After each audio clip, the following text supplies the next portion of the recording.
我是就得来今年81岁了，对个陶器方面是从小的爱好的。我从20岁开始画家陶瓷，一般呢就到1976年为止。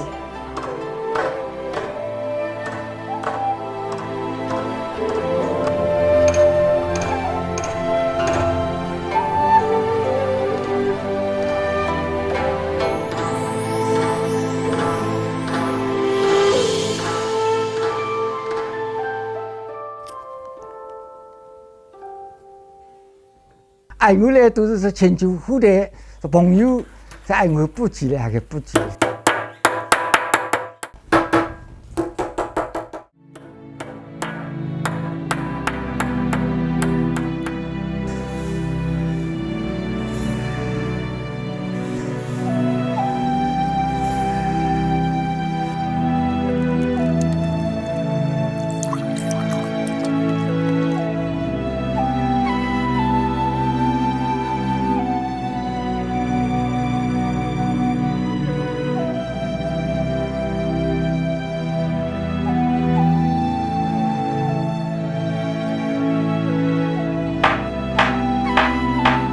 要叫你高人得来话发拉油啊，说的我也费用还不高啊，搿靠修人的一样人的杀手啊。